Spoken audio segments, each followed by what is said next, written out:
budaya-budaya nasional dan kita itu seminar terus-menerus dari mana-mana itu bagaimana strategi kebudayaan, apa yang disebut budaya Indonesia sebagai puncak-puncak budaya. Ngoceh lah retorik itu karena orang males itu cuma TVRI doang yang masih ada gitu. Ini nggak ada, ini nggak ada. Nah, kalau perbedaan riset itu sebenarnya imagine community itu kan dibentuk oleh komunikasi dengan media modern itu. Nah, sekarang nggak ada itu. Oleh karena itu, di dalam suatu itu selain itu kemudian tumbuh ekonomi juga karena ada infrastruktur, kemudian ada tradisional juga, ada transportasi, ada ini dan itu. Sekarang tidak. Nah, sekarang dari sudut politik yang dibilang Daniel Davida itu, dulu permesta PLN dianggap pemberontakan. Sekarang ini ada kemunculan identitas daerah kira-kira begitu.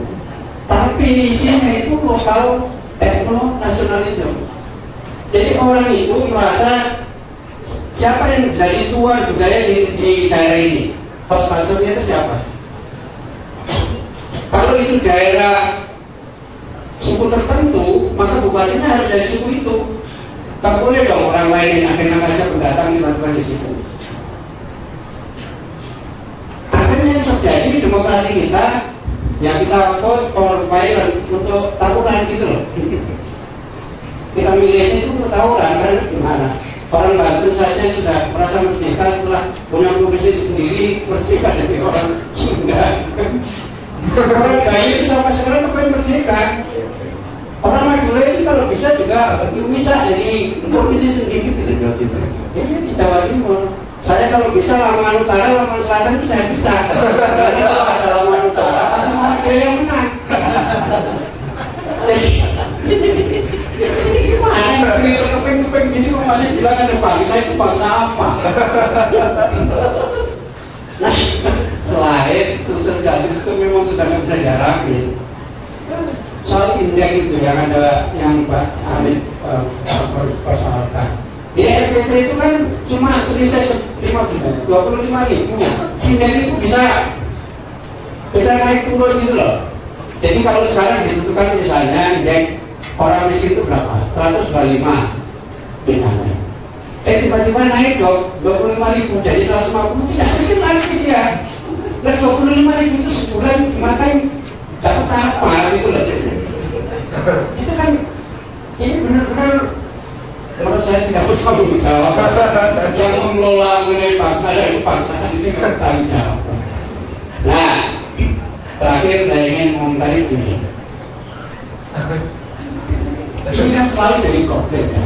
Dan problem kita bangsa ke depan ini menurut saya bukan saja redistribusi social justice, tetapi saya khawatir bahwa apa kita bisa menghadang munculnya konflik rasial nanti bisa terjadi di mana-mana. Tawuran itu tadi. Karena begini, ada problem kalau kita analog dengan Jewish analogi di nasionalisme di Eropa itu. Dulu nasionalisme itu kan konsep dari sana. Dulu nasionalisme ini muncul karena untuk pertama memelihara yang namanya folk, apa itu? Folk, semacam begitulah.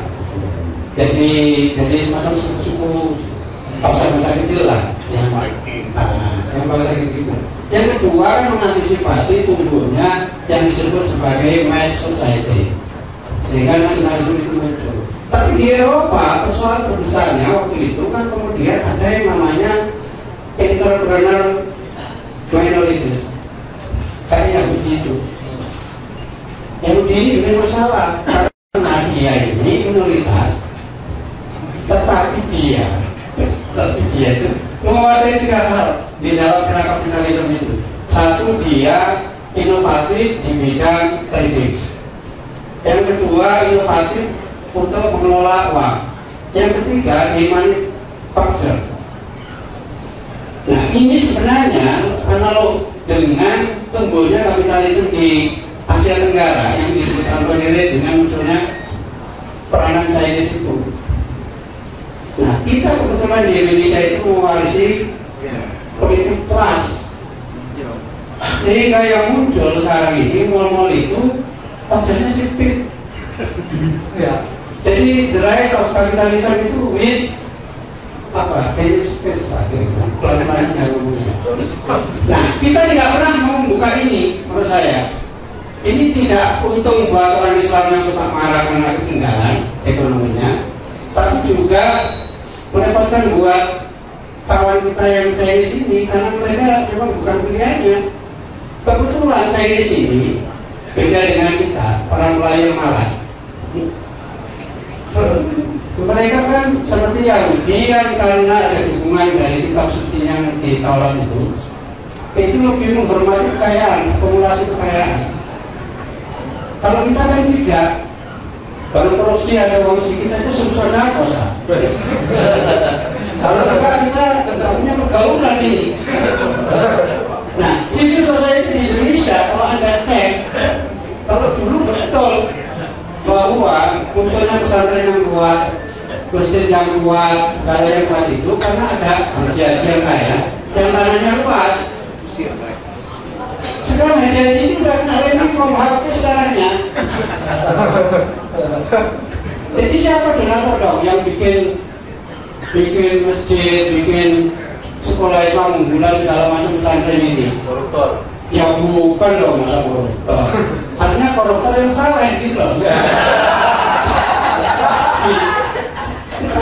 Jadi ini repotnya menurut saya, karena civil society itu di Indonesia itu mereka kakinya dua. Jadi saya itu civil society kayak di Cina, dia tidak independen dan kita tidak punya kelas sebenarnya independen. Dan MRJMU Muslim dan kelas di zaman yang ditinggalkan oleh Soeharto itu kan karena hasil bagi-bagi, bukan karena otonom gitu loh. Oleh karena itu, lihat aja berdirinya HSBC itu kan karena jajah sama Cina yang menguasai duit gitu loh. Nah itu nggak akan selesai menurut saya. Ini yang bikin Islam ini mana kerjanya?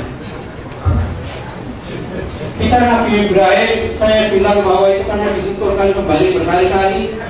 Dan memang saya tidak menyaksikan sendiri waktu Nabi Ibrahim menyembelih anaknya itu kan. Saya bilang tungguin, marah mereka ini. Padahal di belakang saya sudah bilang itu peristiwa. Jadi masalah kecil saja, gampang marah orang Islam ini. Kalau masalah ini tidak diselesaikan, menurut saya, di dalam proses kebangsaan ke depan ini, kayak di Malaysia kayak begitu, menurut saya ini repot. Dan kenapa nggak kita buka aja? Jadi harus ada kebijakan yang lebih arif selain tadi memberi ruang pada identitas dan kekuatan lokal itu. Dan yang namanya entrepreneur mayoritas itu tidak hanya persoalan Cina dan persoalan yang lain, tetapi kalau di daerah-daerah ya di Indonesia Timur, di Indonesia Timur itu orang Papua menangkap ikan sampai di pantai nggak boleh dijual ke pasar sendiri. Itu harus lewat orang Google atau orang Bugis itu. Jadi ada entrepreneur mayoritas juga yang menguasai sumber-sumber seperti itu. Itulah saya kira problem kita. Saya takut bahwa kalau masalah-masalah ini kita tidak bicarakan terbuka dan kita berani mengambil sikap yang radikal, saya khawatir nanti terkeluar itu yang namanya konflik rasial yang ya dengan segala sebabnya lah. Tetapi esensi